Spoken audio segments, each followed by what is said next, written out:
matado. Jesus pagou um alto preço por mim. O meu passado foi apagado. Estou vivendo a nova vida que Deus tem para mim. Oh, que deixa as 99 só pra me encontrar. Não posso comprá-lo, nem merecê-lo,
eu navegarei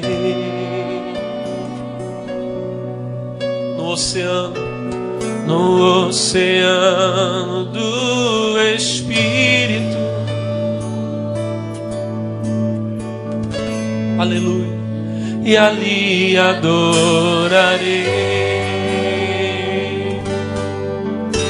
ao Deus do meu amor, ao Deus do meu amor.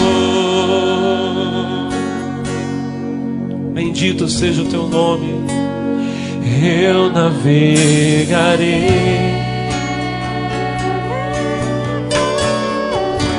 no oceano do Espírito,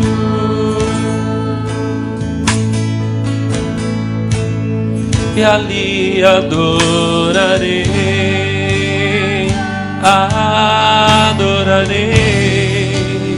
ao Deus do meu amor.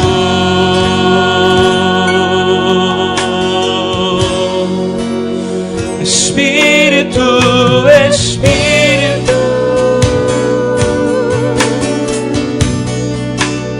que desce como fogo, vem como em Pentecostes, vem como em Pentecostes,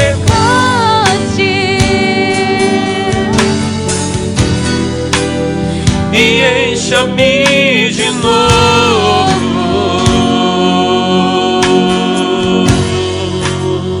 Aleluia. Junto a ti, Senhor,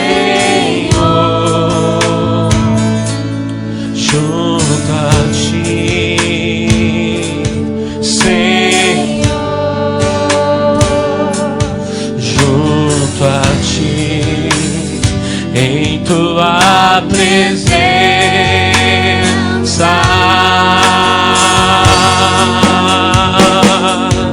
junto a ti, Senhor, junto a ti, Senhor, oh, aleluia, junto a ti, em tua presença,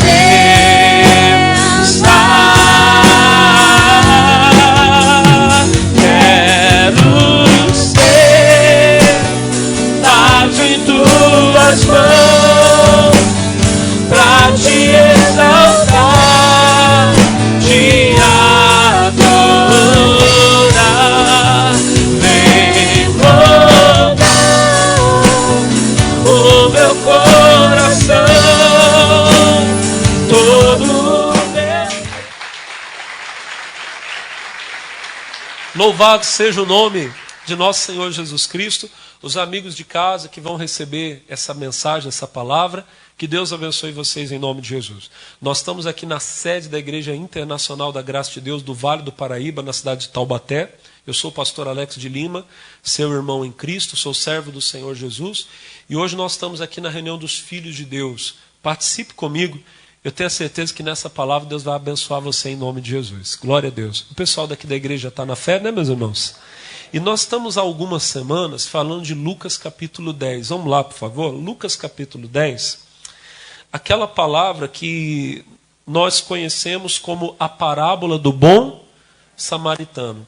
A gente viu, nós já vimos aqui, que um homem, um mestre da lei, um estudioso, um conhecedor das leis de Deus, ele chega no Senhor Jesus e ele faz a pergunta mais importante. Ele diz: mestre, o que eu tenho que fazer para herdar a vida eterna? E Jesus fala para ele: o que está escrito? O que você lê? E ele responde para Jesus: eu li que nós temos que amar a Deus de todo o coração, com toda a nossa alma, todas as nossas forças e o nosso entendimento. E ao próximo como a nós mesmos. E Jesus disse para ele: disseste bem, boa resposta. Faz isso e você viverá. Aí ele responde para Jesus: mas quem é o meu próximo? E Jesus responde o questionamento dele contando uma história. Lucas 10, versículo 30 diz assim: descia um homem de Jerusalém para Jericó. Para um pouquinho, vamos relembrar. O que significa descer de Jerusalém e ir para Jericó? É sair da presença de Deus para ir fazer aquilo que Deus proibiu. A palavra Jerusalém significa casa. Casa do quê? De paz. Quando você está na presença de Deus, você tem paz. Vamos lembrar do Salmo 91, versículo 1. Aquele no esconderijo, à sombra do Onipotente, descansará. Quando você está na sombra do Onipotente, você está na presença de Deus, você descansa. Mas tem gente saindo da onde ela vai ter paz para ir procurar confusão. Jericó representa para nós aquilo que Deus proibiu. Quando Josué, meu irmão, conquistou Jericó, Deus derrubou os muros da cidade, Josué disse, tudo que está na cidade é anátema. Quem tocar vai estar em anátema, vai estar em maldição. Quando os muros estavam no chão, Josué disse, maldito o homem que se levantar e reconstruir Jericó. Pois houve um homem que pegou o que Deus tinha proibido, o Acã, e depois ele morreu apedrejado. Ele e a família dele levou maldição para casa. E muitos anos depois teve um homem que reconstruiu Jericó também, Riel. Quando ele começou, perdeu o filho mais velho. Quando ele terminou, perdeu o filho mais novo. A maldição, irmão, ela cai na vida da pessoa que sai de Jerusalém, que sai da presença de Deus. E o que tem de gente saindo, irmão? Se afastando da igreja, indo mexer com coisa que Deus falou para não mexer. A história é sempre a mesma. O homem sai de Jerusalém, vai para Jericó e cai na mão dos ladrões. Lucas 10:30 diz que esse homem caiu na mão dos ladrões, dos salteadores, os quais o despojaram e espancando o deixaram meio morto. Os ladrões são os demônios, irmão.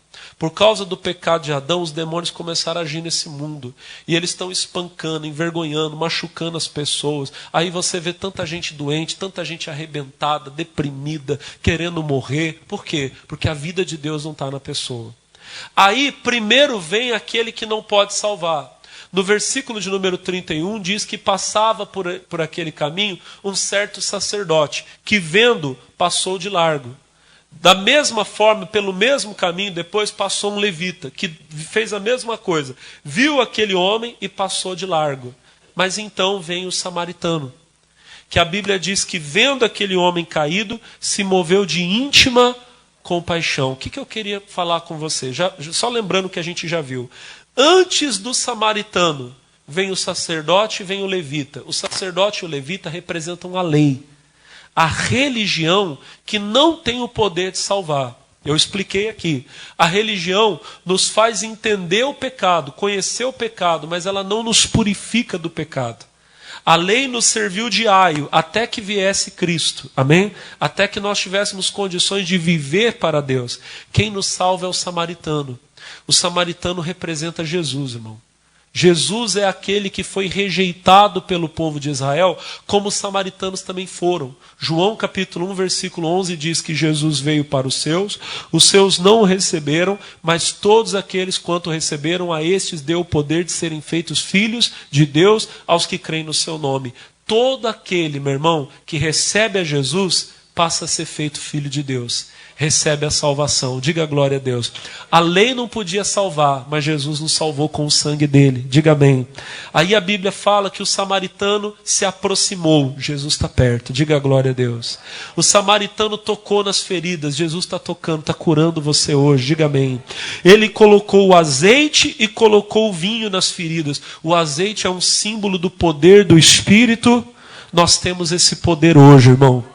O poder do Espírito Santo. Jesus diz que nós iríamos receber. Ele fala em Atos capítulo 1, versículo 8. Vocês receberão o poder do Espírito Santo que há de vir sobre vós, e vocês serão minhas testemunhas tanto em Jerusalém como em toda a Judéia e Samaria e até os confins da terra. Esse poder de Deus está conosco. Amém?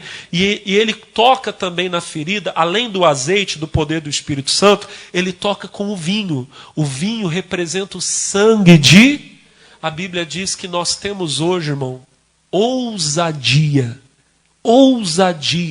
para entrar diante de Deus pelo sangue de Jesus, pelo novo e vivo caminho que Ele abriu para nós. Diga amém. A Bíblia fala em 1 João capítulo 1, versículo 7, se andarmos na luz como Ele na luz está, temos comunhão uns com os outros, e o sangue do seu Filho Jesus nos purifica de todo o pecado. Diga amém. O sangue de Jesus purifica você. Amém, pessoal? Isso foi o que nós vimos nas semanas anteriores. Agora, irmão, tem uma coisa sobre essa palavra que eu não posso de forma alguma deixar de falar a você. Não posso. Na verdade, quando você lê a parábola do bom samaritano, o que eu vou falar para você aqui hoje é a primeira coisa que salta aos seus olhos. Eu tenho certeza. A primeira vez que você leu ou ouviu alguém contar essa parábola, a primeira coisa que te chamou a atenção certamente foi isso. O quê? Que o levita e o sacerdote, eles veem o homem ferido e eles não fazem nada. Eles seguem caminho como se aquele homem fosse qualquer um. Irmão, olha para o pastor, ele não era. Ele era um irmão que estava ferido. O nome da história é o bom, mas o homem que estava ferido não era samaritano. O samaritano é o que vem e ajuda. O homem que estava caído era um judeu de Jerusalém. Amém? Então o sacerdote olhou e viu um irmão dele caído, morrendo, e não fez nada. O levita vê aquele homem caído, moribundo, e não faz nada. A primeira coisa que nos chama a atenção ao conhecer a parábola do bom samaritano é o problema da indiferença, do egoísmo.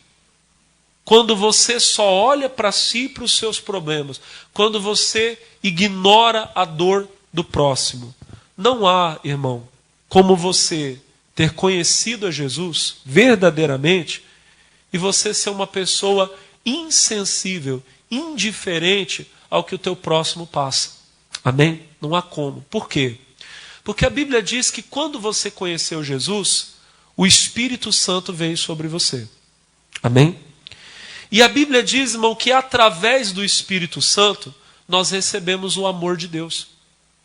Está escrito que o amor de Deus, ele foi derramado em nós através do Espírito Santo que nós recebemos. Então, se você é de Jesus, o amor de Deus está aí. E qual é, irmão, a prova, a evidência de que nós temos o amor de Deus? 1 Coríntios capítulo 13, versículo 1. O apóstolo Paulo ele fala da importância do amor de Deus. Ele diz, ainda que eu falasse a língua dos homens e dos anjos, e não tivesse o amor, seria como um metal que soa, como um sino que tine.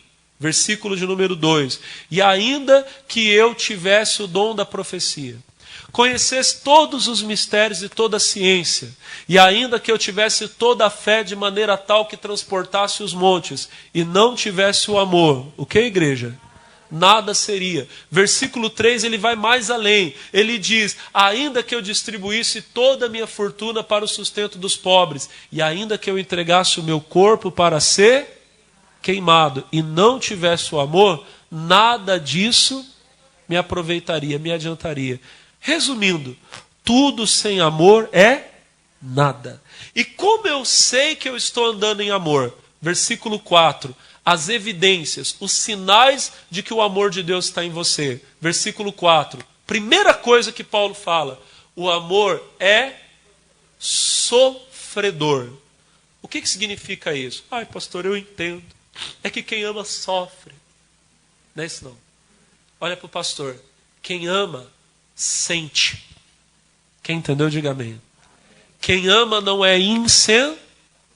Se eu vejo o meu irmão sofrendo do meu lado, eu não sinto nada, significa que o amor de Deus não está em mim. A primeira coisa que o amor de Deus faz em você, que Ele coloca em você, é esse amor por todos. Eu lembro, irmão, quando eu dei minha vida para Jesus, quando eu conheci Jesus, a primeira coisa que eu senti de muito diferente foi a alegria, porque eu não tinha. E a alegria também é um fruto do Espírito Santo, amém? Mas a primeira é o amor. Eu sei o que é entrar dentro de um ônibus, irmão, e ter vontade de abraçar todo mundo. Amém? Depois a gente aprende a se controlar um pouquinho, irmão. Mas no começo fica tão fácil dizer eu te amo. Tinha um hino que eu gostava muito quando eu me converti, que dizia assim: quem ama sempre tem um verso sempre tem um sonho para sonhar, um verso para dizer e um hino para cantar. Eu passava o dia inteiro, irmão, escrevendo, falando sobre o amor de Deus, porque esse amor de Deus está dentro de você, diga amém. E esse amor de Deus faz você se importar com os outros. Olha só o que diz, versículo 4. O amor é sofredor, é benigno, não é invejoso, não trata com leviandade, não se ensoberbece, você não acha que é melhor que os outros. Versículo 5. Não se porta com indecência. E o que diz depois? Não busca os seus interesses. Quando o amor de Deus está em você, você pensa no interesse do próximo antes de pensar em você mesmo. Amém? Agora olha que advertência séria que Paulo deu para Timóteo. 2 Timóteo capítulo 3, versículo 1. Paulo está falando para Timóteo sobre o fim dos tempos. Ele diz assim, 2 Timóteo capítulo 3, versículo 1, ele diz: sabe, porém, isto, que nos últimos dias sobrevirão, o que, irmão? Tempos trabalhosos, tempos difíceis. Eu li uma versão da Bíblia, a nova Bíblia Viva, que Paulo diz assim: nos últimos dias será muito difícil ser cristão. Então, Paulo está falando sobre o fim dos tempos. Amém? Quando a gente fala de fim dos tempos, as pessoas normalmente começam a pensar em guerra, terremoto e anticristo. E um monte de gente começa com uma história de chip, que é a marca da besta. E na Bíblia não fala nada de chip, fala da marca da besta, mas o povo começa a inventar umas teorias da conspiração doida aí, irmão. E tem uns crentes que começam a ficar meio perturbados aí. O que eu quero que você entenda? Paulo, ele fala da evidência mais séria do fim dos tempos. E o que é? Terremoto, guerra, anticristo? Não, olha o que ele fala, versículo 2. Porque haverá homens amantes de si mesmos, avarentos. Ou seja, homens que só vão se importar consigo e com o dinheiro. Porque amante de si mesmo é o egoísta. Avarento é o que ama o dinheiro. Que coisa séria, irmão.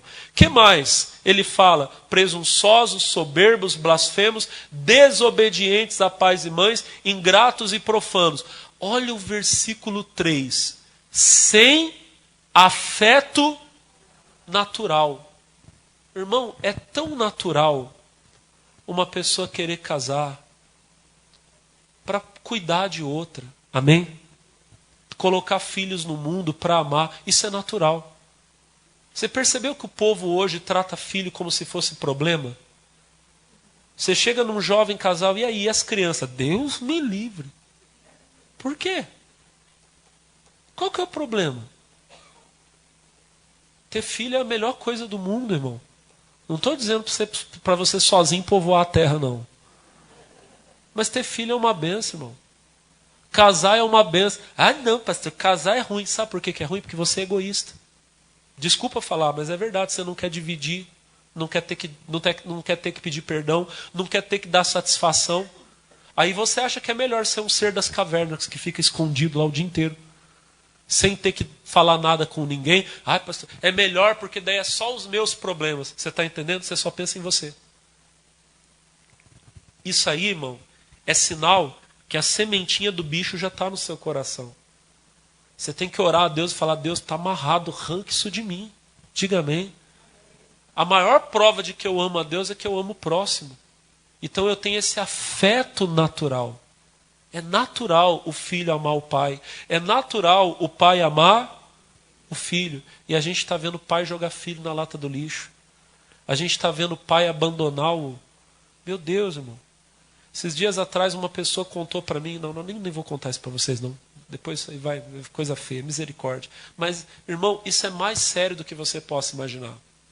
É esse egoísmo, essa falta de sensibilidade que faz o homem cometer as piores atrocidades. Ezequiel 16:49 está escrito assim, Ezequiel 16:49 diz: Eis que esta foi a maldade de Sodoma, tua irmã. Ezequiel 16, 49. Soberba. Abundância, fartura de pão e abundância de ociosidade teve ela e as suas filhas. Mas nunca esforçou a mão do pobre e do necessitado. Prestem atenção aqui. Eu creio que a maioria de vocês aqui que tem algum contato com a palavra já ouviu falar de Sodoma, Sodoma e Gomorra.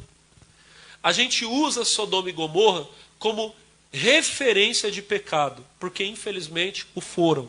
Amém? Cidades, povos tão pecadores, tão sujos, imorais, que Deus teve que intervir e destruir Sodoma. Amém? E qual foi o pecado de Sodoma? Quase todo mundo vai responder de cara: pastor, o pecado de Sodoma era devassidão, imoralidade, prostituição, homossexualismo. Tudo isso tinha lá. Mas aonde começou o pecado de Sodoma? Ezequiel, falando as palavras do Senhor, diz: eis que esta foi a maldade, o pecado, a iniquidade de Sodoma, tua irmã. Qual foi o pecado dela? Primeiro, soberba, arrogantes, se achavam melhores. Amém? O que diz a Bíblia? Fartura de pão e abundância de ociosidade teve ela. Irmão, Sodoma era um lugar muito próspero. Quando Ló e Abraão se separaram, a Bíblia diz lá em Gênesis capítulo 13, que Ló levantou os olhos e viu toda a campina do Jordão, que era toda bem regada, parecia o jardim do Senhor. E ele armou as suas tendas até Sodoma. Irmão, ele foi viver em Sodoma. Sodoma era um lugar muito próspero. Amém? O povo de Sodoma tinha fartura de pão e abundância de ociosidade, tempo livre. É pecado, pastor, ter pão? É pecado ter tempo livre? Não, não é pecado. Mas é pecado você não fazer nada para ajudar o próximo com isso. A fartura de pão e abundância de ociosidade teve ela e as suas filhas. Mas nunca o quê? Esforçou a mão do pobre e do necessitado. Qual é a consequência disso? É o que você sabe depois. 50. Diz assim: e se ensoberbeceram, começaram a achar que eram melhores. E o que diz a Bíblia? E fizeram abominação diante de mim. Aquela palavra ali, abominação, é o que você conhece. É a imoralidade, a devassidão, a prostituição, o homossexualismo. Abominação. Mas isso daqui, ó, a abominação é consequência do que eles já estavam fazendo antes. Soberbos, tinham fartura de pão, abundância de ociosidade, mas nunca esforçaram a mão do pobre e do necessitado. Você está bem na vida, você está ganhando dinheiro, você está prosperando, glória a Deus, mas você não quer fazer nada para o pobre. E quando eu falo fazer para o pobre, irmão, não é só dar cesta básica, dar prato de comida. Porque você dá um prato de comida, ele vai ter fome amanhã. Você tem que patrocinar a obra de Deus. O pão que o pobre precisa é o pão da palavra de Deus. Jesus disse, Mateus 4,4, vocês conhecem de cor, nem só viverá. Vocês estão parecendo um monte de rezadeira, gente. Vamos lá, vai. Nem só de pão, mas de toda. Amém, irmão? O pão que o mundo precisa é o pão que sai da boca de Deus. O que você está fazendo para esse pão chegar no coração das pessoas? Você tem semeado o pão? Você tem dado a palavra? Porque esse é o pão que mata a fome. Esse pão é o pão que esmaga o diabo. Amém? O outro pão, às vezes, o diabo amassa. Mas o pão da palavra de Deus amassa o diabo, esmaga o diabo. É esse pão que você tem que semear, irmão, que você tem que dar para as pessoas. Tem gente que não está fazendo nada. Tem tanto tempo livre. Ó, abundância de pão, você conhece tanto da Bíblia. E a abundância de ociosidade. Tem gente que tem o dia inteiro livre. Nunca fez uma visita para uma pessoa doente para levar a palavra. Amém? Orar por uma pessoa. Nunca fez, irmão. Tem gente que tem tanto tempo livre, irmão, fica o dia inteiro em casa assistindo televisão. O dia inteiro lá vendo notícia ruim. Olha lá, morreu, cortou a cabeça. E você fica, o mundo não presta mesmo. Volta logo, Jesus. Não, irmão. Você tem que sair por aí espalhando pão. A semente do evangelho. Diga glória a Deus. As pessoas estão mortas de fome. Leva a palavra em nome de Jesus. Você vai ser usado por Deus para ser uma bênção. Diga amém. Amém, pessoal? Esse foi o pecado de Sodoma. Eles tinham tanto e não fizeram. E a igreja, irmão, tem tanto e tem feito tão pouco. Eu me incluo nisso, irmão. Eu preciso fazer mais. Fazer mais por você, fazer mais por essa cidade. Nós precisamos fazer. Quantos estão entendendo a palavra de Deus? Digam amém. Isso é importante, irmão. Esse negócio é muito importante. Lá em Atos, no capítulo 6, começou a ter um problema na igreja. A igreja começou a crescer, crescer, crescer. E no começo, só quem fazia a obra eram os 12 apóstolos. Mas eles começaram a ter um problema. A igreja ela fazia um trabalho que era um trabalho como se fosse social. Eles recebiam as ofertas, e uma parte das ofertas era destinado a comprar o pão para os famintos. Amém? Eles ajudavam os órfãos e as viúvas. Só que as viúvas dos gentios começaram a murmurar que elas estavam sendo desprezadas no ministério cotidiano. Os irmãos apóstolos se reuniram e falaram, a gente não pode deixar isso acontecer, mas ao mesmo tempo nós não podemos deixar a palavra. Não é justo que nós deixemos o ministério da palavra e sirvamos as mesas. Versículo 2. Então no versículo 3 a Bíblia diz que eles levantaram 7 diáconos, foram 7 primeiros diáconos da igreja. Eles falam assim, escolhei, pois, irmãos entre vós. Como é que eles tinham que ser esses irmãos? 7 homens de boa reputação, cheios do Espírito Santo e de sabedoria. Aí eles dizem assim, aos quais constituamos sobre esse importante negócio. Aí o versículo 4 eles falam, mas nós perseveraremos na oração e no ministério da palavra. O principal ministério é o ministério da oração e da palavra. Amém?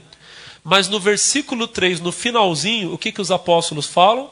Vamos constituir esses homens sobre este o quê? Importante negócio. É muito importante, irmão, servir a mesa. Alimentar o necessitado. Lembrar do pobre, lembrar da viúva, lembrar do necessitado. Quem está entendendo, diga a glória a Deus. Nós não podemos tratar como se fosse uma coisa qualquer. Ver a pessoa caída e não fazer nada para levantá-la. Quantos entenderam até aqui, digam glória a Deus. Eu queria, irmão, que você ficasse com essa palavra no coração. E o que eu faço, pastor, para ajudar essa pessoa? Vamos ver o que o bom samaritano fez. Lucas 10, versículo 33. Diz assim, mas um samaritano que ia de viagem, chegou ao pé dele e vendo, moveu-se de íntima compaixão. Em primeiro lugar, você tem que sentir alguma coisa dentro de você. Se você não está sentindo nada, você tem que orar a Deus e falar, Deus, eu estou oco, Pai. Eu não sinto nada, eu vejo as pessoas sofrendo e não me importo. Não, eu tenho que me importar. Você tem que ter essa íntima compaixão de dentro. O versículo 34 diz, o que diz? E aproximando-se, atou-lhe as feridas. Tem gente que está muito longe dos outros, você tem que se aproximar. Se aproxima de quem está sofrendo, diga amém. Ele atou as feridas usando o azeite e o vinho. Você tem que ser cheio do Espírito Santo, você tem que ter o azeite e você tem que ter o vinho. O vinho, ele representa também a alegria. Você tem que mostrar para o mundo a alegria do Espírito Santo. Diga a glória a Deus. Aí a Bíblia diz, e pondo-lhe sobre a sua cavalgadura, levou-o para uma estalagem e cuidou dele. 2 coisas. Esse samaritano pegou o homem ferido e colocou sobre a sua cavalgadura. Você tem que, olha para o pastor, usar os seus recursos, aqueles que Deus te deu, para receber as pessoas. Hebreus capítulo 13, versículo 2, diz que você não deve se esquecer da hospitalidade. Hebreus 13, 2 diz assim, não vos esqueçais da hospitalidade, porque por ela alguns, não sabendo, hospedaram quem? Anjos. Irmão, hospede as pessoas. Hospedar não é só levar para a tua casa. Você pode até levar em algum caso, se você tiver uma sabedoria de Deus para fazer isso. Amém? Mas você tem que trazer as pessoas para dentro do teu coração. Ajudá-las, carregá-las. Quem está entendendo, diga glória a Deus. Hebreus 13:2 diz que sem saber, alguns hospedaram anjos. Aquela pessoa que você está ajudando hoje, ela pode ser o anjo que vai ajudar você amanhã. Hoje você está dando a mão para ela, amanhã ela vai estender a mão para você. Lembre-se disso. O samaritano botou o homem na cavalgadura e levou-o para uma estalagem, para uma hospedaria. Para isso Deus preparou a igreja. Você está precisando trazer gente para a igreja, irmão. Para ser cuidada. Diga glória a Deus. E até você, irmão, se você está ferido, lembra, existe um lugar que Deus preparou para cuidar de mim. É esse lugar aqui. Diga glória a Deus. Aí o versículo de número 35 diz assim, 35 diz, e partindo ao outro dia. Isso aqui tem um significado que eu vou te explicar semana que vem. Mas deixa eu falar sobre você. Não é que você vai parar a sua vida por causa das pessoas. O samaritano fez o que tinha que fazer e no outro dia ele partiu. Tem gente que quer que você viva em função dela. Não, você tem os seus negócios. E você vai cumpri-los. Amém? Amém? E partindo ao outro dia, tirou 2 dinheiros, deu-os ao hospedeiro e disse, cuida dele. Tudo que demais gastares, eu te pagarei quando voltar. O que foi que o samaritano fez? Botou a mão no bolso. Você tem que ofertar, irmão. Ofertar pela salvação de alguém. Para que o evangelho seja pregado. Para que alguém possa estar hospedado. Quantos estão entendendo? Digam glória a Deus. Pastor, mas é isso que eu tenho que fazer? Olha só o que Jesus falou. 36. Jesus então pergunta, qual, pois, desses 3 te parece que foi o próximo daquele que caiu na mão dos salteadores? O mestre da lei não quis falar que era o samaritano. No 37 ele diz assim, o que usou de misericórdia para com ele. Ele disse, pois, Jesus. O que Jesus fala? Vai e faze da mesma. Jesus diz que nós temos que fazer a mesma coisa. Então você tem que pôr a mão no bolso. Você tem que patrocinar a obra de Deus. Quem está entendendo, diga amém. E não pense que isso vai ser ruim para você, irmão. Isso é o que vai fazer você crescer, ser abençoado. Amém? Tinha outras coisas que eu queria falar, mas o tempo não permite.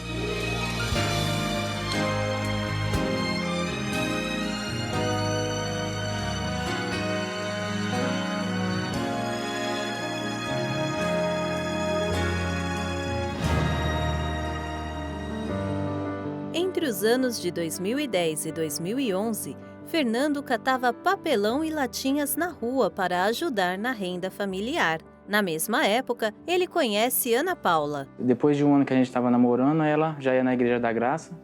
E ela foi comentando comigo, aí um certo dia eu fui com ela. Daquele dia em diante, no primeiro dia, ele já gostou, e aí todas as vezes que eu ia, eu chamava ele ia, não faltava. Comecei a aprender tudo, né? Eu não sabia orar, não sabia louvar, não escutava louvor. Expliquei para ele do dízimo, como funcionava, ele começou a dizimar também na casa de Deus. E aí a gente começou a se firmar e começou a ter os meus pensamentos, que era o pensamento da gente casar, né? Eu e ela batizamos. Deixou a vida de catar papelão. Em 2013 eu entrei no posto como frentista, lavador de carro. Aí depois de um ano eu casei com a minha esposa. E a gente ia pagar aluguel na época, né? Mas aí coincidiu do meu pai comprar um sítio, e nesse sítio havia 2 casas. A gente veio morar aqui no sítio. Aí entrei nesse posto, que ganhava mais, comecei a juntar um dinheirinho, fiquei aproximadamente 3 anos. Aí a trabalhar de vendedora no comércio, ainda foi aumentando. Aí eu fiquei desempregado uns 30 dias, aí um certo dia eu fui entregar um currículo, um lava rápido ali do lado.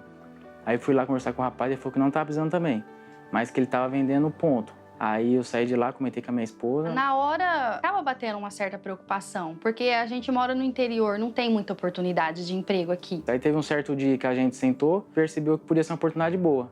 Aí dali de onde a gente já começou a orar já. Em um certo dia no culto da Igreja da Graça, o pastor Walter Araújo pregou uma palavra que era pra gente ficar firme naquilo que a gente sabe fazer. E a gente saiu na fé naquele dia. Mas tinha um problema. Faltava R$5.000 para comprar o ponto. Tava precisando receber umas horas, uns feriados do meu ex-patrão. Aí eu fui lá, conversei com ele que era impossível receber, ele pegou, me pagou 5 mil certinho. E depois disso, Deus já começou a abençoar novamente, né? Nessa dificuldade, Deus mostrou sua presença de novo. Até que cada vez que eu ia, ele dava notícia. Nossa, ó, hoje lavou bastante carro. E aí a gente ficava muito feliz, né? Muito contente. Os primeiros 2 meses eu trabalhei sozinho, depois eu já contratei um funcionário. No começo a gente lavava uns 80, 70 carros. Durante um ano a gente já recuperou o dinheiro que a gente já tinha investido no ponto, né? Já tinha até sobrado mais dinheiro pra gente já guardar. E aí foi aonde a gente sentiu da gente progredir, né? Aumentar, né? No final de 2016, Ana Paula e Fernando participam de uma nova campanha. Quem podia, né, ajudar para levantar na casa de Deus uma oferta, a gente sentiu no coração que a gente estava prosperando. Então, quer dizer, a gente queria ajudar também a casa do Senhor. Logo após a campanha, o casal conquista mais um Lava Rápido. Nos 3 primeiros meses a gente fez uma promoção de dar encerada de graça. Então a gente não ganhou nada nos 3 primeiros meses. Depois que foi no 5º mês, 6º mês que a renda foi aumentando. Aproximadamente de 50 a 60 carros eles lavavam por mês lá. Agora a gente já lava de 90 a 100 carros. Porque aí quando estava desempregado a gente sempre ajudava, dízimo era... Pegava dinheiro, a gente já dava o dízimo normal. Para mim ser dizimista, eu acho que não é nem mais uma questão de obrigação. A gente, né, conhecendo a palavra, quando a gente conhece a palavra de Deus, a gente tem que fazer as coisas certas. O primeiro a gente lava uns 140 carros, 150 carros por mês. O outro a gente lava de 90 a 100 carros por mês. A gente tem que dispensar serviço porque está muito lotado e tem horário marcado. O que a gente vê desde lá atrás do passado e o que Deus fez na nossa vida, tudo a gente deve a Ele, né? Melhorou 100%, 1000% se for ver. 1000% melhorou. Para mim, eu tenho muita gratidão a Deus por tudo que Ele tem feito na nossa vida. Eu quero fazer uma oração por você agora, irmão. Olha para o pastor Alex. Tem gente que está aqui nesse culto. Fiquem de pé todos vocês por um momento, por favor. Tem gente que está aqui nesse culto agora e que diz assim: pastor, eu sou esse homem. Eu sou a pessoa que estava em Jerusalém, saiu de Jerusalém e caiu na mão do ladrão. Pastor, eu estou tão ferido, eu estou tão machucado. Eu preciso tanto de alguém para me ajudar, pastor. Eu preciso de alguém que tenha o azeite. Irmão, eu tenho o azeite. E eu tenho vinho. Eu tenho a unção de Deus para ajudar você. Amém? Se você chegou aqui hoje, pastor, eu preciso muito de uma oração porque eu estou mal, eu estou doente, eu estou com um problema. Eu quero fazer essa oração por você. Você que está aqui na igreja, vem aqui um pouquinho aqui na frente. Dá um passo. Vai ser o passo da sua cura, da sua libertação. Vem cá em nome de Jesus. Pastor, eu quero me libertar. Eu preciso de ajuda, pastor. Eu tenho um vício, do cigarro, da bebida, eu não consigo parar. Deus vai libertar você, vem cá. Em nome de Jesus. Pastor, eu estou com uma doença, eu fui desenganado. Jesus é poderoso para curar você. Amém? Você que está na sua casa, Deus vai tocar em você aí. Em nome de Jesus. Amém? Vocês que estão aqui na frente, só dá mais um passo, por favor. Só mais um à frente. Isso, que tem pessoas chegando. Coloquem as mãos assim no coração, vocês que estão aqui. Vocês que estão aí atrás também. Talvez você não tinha tanta necessidade de vir. Ou talvez você ficou com vergonha de vir. Mas Deus pode tocar em você também. Coloque a mão assim no coração. Feche os seus olhos. Senhor meu Deus e meu Pai,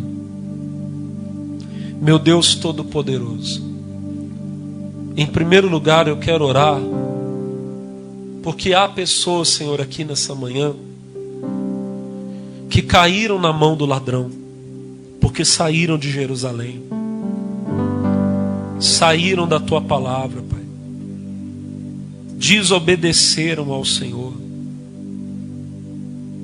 Meu Deus amado, essa pessoa fez o que é mal aos seus olhos. Ela foi para Jericó, meu Deus, tocou naquilo que o Senhor proibiu. Quis levantar algo que deveria continuar no chão. E hoje ela está aqui tão machucada, tão ferida. Porque os ladrões maus aproveitaram da falha dele, da falha dela. E colocaram a doença. Colocaram o vício. Colocaram a depressão. Senhor, tem pessoas me ouvindo pregar agora aqui na igreja, pessoas me ouvindo pregar em casa, que têm tido até mesmo pensamentos de morte. o diabo fala para ela que a única saída para ela é tirar a própria vida. E essa pessoa já pensou, talvez já até tentou tirar a própria vida. Mas eu sou servo de Deus. Assim como o samaritano, eu tenho azeite. E eu tenho vinho também. O sangue de Jesus está em mim. E o sangue de Jesus pode purificar você agora, meu irmão. Pode limpar você agora. Se você pecou, confesse a Deus o seu pecado. A palavra de Deus diz: se andarmos na luz, como Ele na luz está, temos comunhão uns com os outros. E o sangue do teu Filho Jesus nos purifica de todo pecado. Se dissermos que não temos pecado, a verdade não está em nós. Mas se confessarmos os nossos pecados, Ele é fiel e justo para nos perdoar o pecado e nos purificar de toda injustiça. Ele vai purificar você agora, meu irmão. Ele vai limpar você, você vai ser mais alvo que a neve. Você vai ficar tão limpo, tão puro, que você vai ser como uma pessoa que nunca pecou, que nunca errou. Porque a Bíblia diz que quem está em Cristo é nova criatura. É como se você estivesse nascendo agora. Receba o perdão de Deus. Aleluia. Levante assim a mão direita para o céu e diga: Senhor, diga: eis-me aqui. Diga: eu preciso do teu perdão. Diga: purifica-me, lava-me com o sangue de Jesus, para a glória de Deus. Agora esta mão, coloca ela assim na sua fronte, na sua testa. Isso. Toda a igreja, até quem ficou lá atrás, coloca também. Em nome de Jesus. Feche os olhos agora. Meu Deus, manda o fogo do Senhor aqui agora. Eu vou usar, meu Pai, agora o azeite. Eu vou usar o poder do teu Espírito. E se tiver um mal na vida dessa pessoa, esse mal não vai aguentar. Se tiver um demônio escondido, um ladrão escondido, aonde ele estiver, ele vai ser revelado agora. Em nome de Jesus, demônio, escuta a minha voz agora. Se revela aí. Se revele aí, onde você está escondido. Não, você não vai resistir não. Em nome do meu Senhor, em nome de Jesus Cristo de Nazaré, o Senhor da minha vida, solta essa pessoa agora, demônio. Todo mal, deixa essa pessoa. Saia do corpo dela. Saia da vida dela. Todo mal, sai. Tira a mão da cabeça e diga: sai, manda embora. Sai e sai em nome de Jesus. Amém. Aleluia. Abre os olhos, olha para mim. Jesus tocou em você aqui hoje, amém? Não fica acanhado não. Tem alguém, pastor?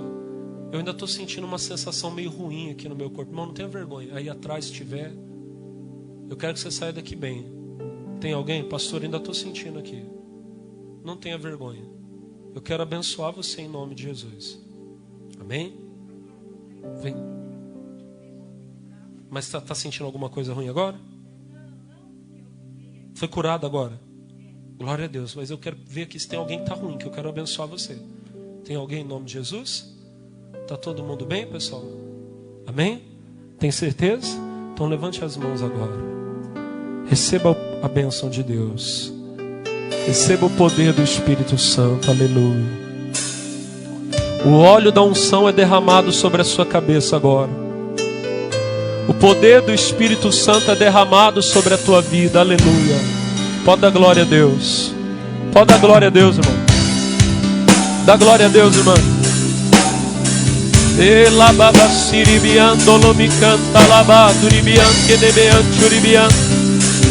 Aleluia. Feche os seus olhos agora e comece a dar glória a Deus.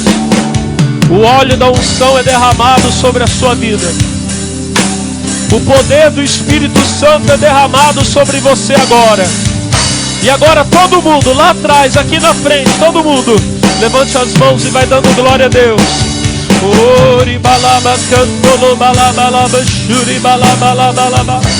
Você na sua casa, ore também agora.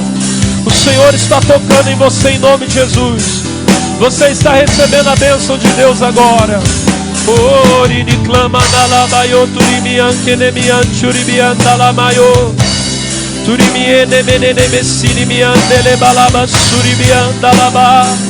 Obrigado, Pai. Te adoramos em nome de Jesus. Tu és o nosso Deus. Tu és o Deus da nossa salvação. Diga, Tu és, Senhor, o Deus da minha salvação. Em nome de Jesus. Vamos aplaudir o Senhor, irmão. Oh, glória a Deus. Volta para o lugar de vocês.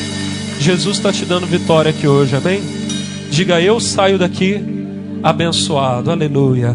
A alegria está no coração de quem já conhece a Jesus. A verdadeira paz só tem aquele que já conhece a Jesus. E o sentimento mais precioso que vem do nosso Senhor é o amor, que só tem quem já conhece Jesus. As mãos lá em cima assim, aleluia, aleluia, aleluia, aleluia, aleluia, aleluia. Assim nas palmas assim, ó. O sentimento mais precioso que vem do nosso Senhor é o quê? É o amor que só tem quem já conhece Jesus. Vamos aplaudir o nosso Senhor. Glória a Deus. Amém. Louvado seja Deus. Deixa eu fazer uma oração pelas pessoas que estão em casa e vão receber esse culto, Senhor. Que aonde alguém, meu Pai, em qualquer lugar desse país ou até mais longe, receber esta palavra, que a mesma unção que esteve aqui para curar, para libertar, toque na vida dela e ela seja totalmente abençoada em nome de Jesus. E a igreja diga amém. Glória a Deus. Vamos aplaudir o Senhor. Obrigado, Jesus. Pode sentar, irmãos. Amém. A Itália é um país que deixou uma marca poderosa na culinária e na nossa cultura. Roma, a capital, foi durante séculos o centro político e religioso da civilização ocidental como capital do Império Romano.